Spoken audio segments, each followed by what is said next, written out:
Welcome! E aí, galera, beleza? Bem-vindo à nossa comunidade.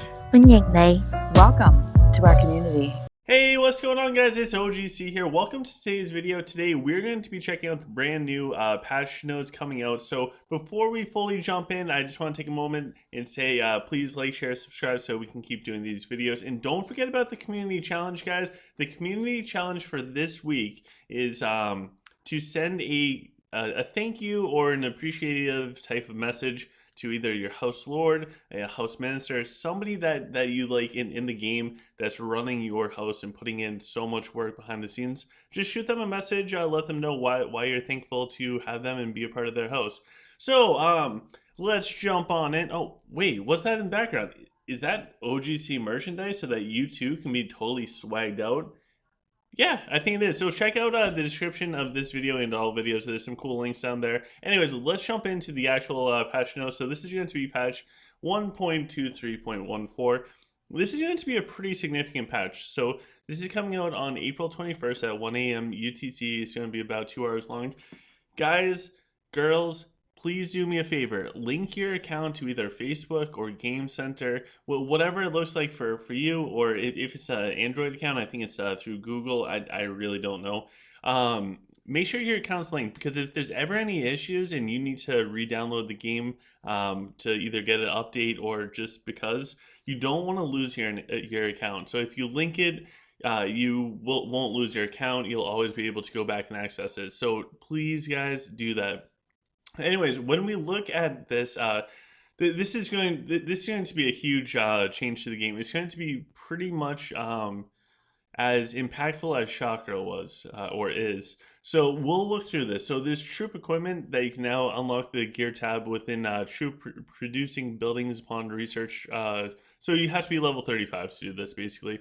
Each troop has 4 different equipment spots. So again, I really think that this troop equipment is just another version of Chakra. At the end of the day, I think it's just another version of Chakra. But anyways, there's 4 different equipment slots. Cool. Each equipment piece has a random attribute bonus and can be upgraded using Forge Fire Stones. So Sam, it's almost like if you took the runes and you imagine that troops had runes. You can upgrade the runes, but the runes give bonuses as if it was Chakra. That's pretty much what this is at the end of the day. So when an equipment piece reaches its soft level cap, you can use another type of stone to enhance the equipment, increasing its star level. When all 4 equipment slots are of a given troop type reach a certain star level, a special bonus effect will be unlocked. So it's almost as if you use the Sutra Scrolls to bring up the ranking, and then you use the pink books to actually unlock that next ranking for Chakra. I know it's a different example, but like that's kind of what this is. So you're using one type of currency to boost it up, and then to break through to that next tier, you're using a different type of currency. So troop equipment resources will be available through the first activity quest chest that you get every day. So here's my thoughts with this. Somebody asked in the OGC community chat, hey, is this going to be a pay-to-win thing, or is this going to be in the shop? I can guarantee you guys this, it will be in the shop.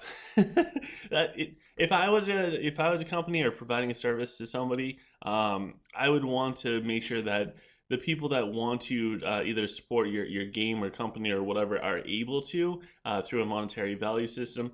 So I think no matter what, it's going to be a pay-to-win element to it. However, I do think this is just going to be an additional type of Chakra. And there's only going to be 4. I don't know if they're including Siege for this. So really, there's only 4 different ones. Anyways, let's jump into the balance changes before we go back and talk more about the equipment. So the dire Feathershots, their rend armor, the physical damage taken debuff, is increased to 1.3% per stack. It was 1%. So this actually could be pretty significant. I know it doesn't sound like much, but it is a pretty big jump up. So the dire Feathershots I always preferred for PvP. The reason for that is they just do more damage than the Zen ones. I don't know why. The Zen ones on paper look like they would do more damage with the double shot thing, but they just don't. So, anyways, it will be a very good buff for the dire feather shots. If humans can ever get relevant again. So there's a lot of ifs with all of this. So until we get all the information out and actually get to test it with the game, because there's a difference between seeing it on paper versus its practical application to the game. Anyways, let's move on before I get sidetracked. Next, we have the Zen Feather Shot. So their Scato arrow trigger chance is increased to 20%. So right now it's 10%. Normally it was 10%. Okay, they covered that. And 30% during a moral boost, it was 25%. So their normal, basically their overall damage, again on paper, should increase about by 20% because 1 out of every 5 arrows is going to shoot out 2, hypothetically. When they do get the moral boost, it's going to go all the way up to 30, which is close to 1 out of 3. Not quite there, but it's close enough where you can kind of give it to them. Again, I don't know how good this will be. On paper, the Zen Feather shots should be absolutely awesome, but in application, the dire ones have always outperformed them from my experiences. And I think the only time the Zen ones might be better is going up against like the cluster-based races, and unless the meta completely changes overnight, which it could, it really could. Unless that happens, the dire ones are always going to be better. Now the Dire Legionnaire. So these are the Dire Swordsmen. Their angelic angel shield generation timing is increased to within 30 seconds at the start of the battle. It was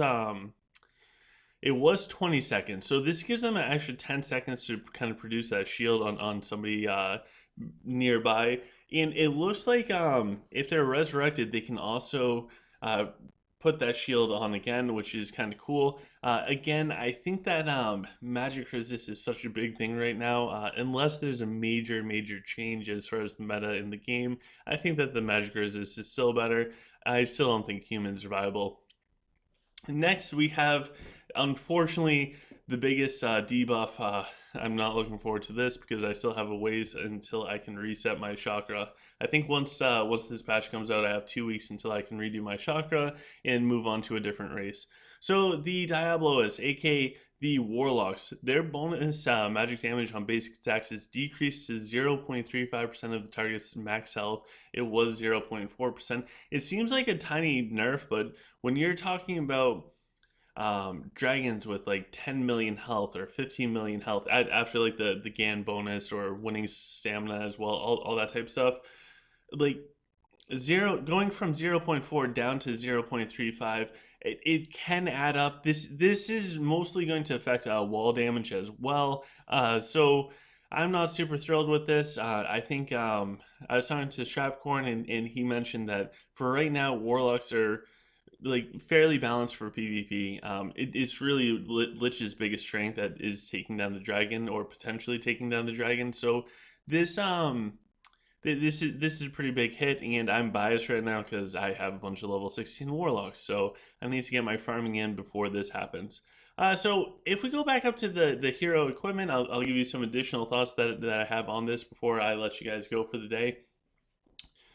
I think that this is just going to be another form of chakra. Again, the best way I can describe this is it's almost like leveling up rune stones for your heroes. Imagine that rune stones for your troops. It's going to work like chakra. You have the 4 different areas, but instead of having different currencies like the sutra scrolls and the pink ones, it's going to be like one type of currency to keep boosting it up, and then another one to bring it to the next tier. Once all 4 hit the next tier, then you get an additional bonus. From what I've seen so far, and I'm not going to share it till I get the official stuff. From what I've seen so far, some of the bonuses are pretty intense. So if that holds true, this might change a lot in the game. I'm very skeptical. I don't think that this is going to change the meta overnight. I think Dwarf Sylph are still going to be absolute powerhouses. And I think it's going to stay that way for a while. Honestly, if this new troop equipment, or basically a second chakra for troops, if this is going to have a giant effect on the game and bring back cluster races such as humans or make rocking great again, anything like that, I think it's going to take time because people are going to have to level it up. So it's not going to necessarily change overnight. But there could be changes coming down the line, and you're going to have to look for those players that are kind of ahead of the curve. But anyways, that's my thoughts on that. Hopefully, you guys enjoyed my opinions on it. This is the patch note. It's coming out on, when is it? April 21st at 1 a.m. UTC, patch 1.23.14. So as always, guys, please make sure to like, share, subscribe in the description of this video and all videos. We have some wicked cool stuff. We have the Patreon page. If you want to further support the channel, that's the biggest way you can do it. I appreciate all the Patreons, past and present. We also have the OGC merch store. Go check that out if you want to get some cool swagger. Guaranteed to make you look amazing in your living room during this quarantine. That I can guarantee. Anyways, we also have the OGC community Discord. Feel free to go there, say hi. There's a bunch of awesome people from the community there. And until next time, guys, take care and do the community challenge. Just do it. All right, bye, guys.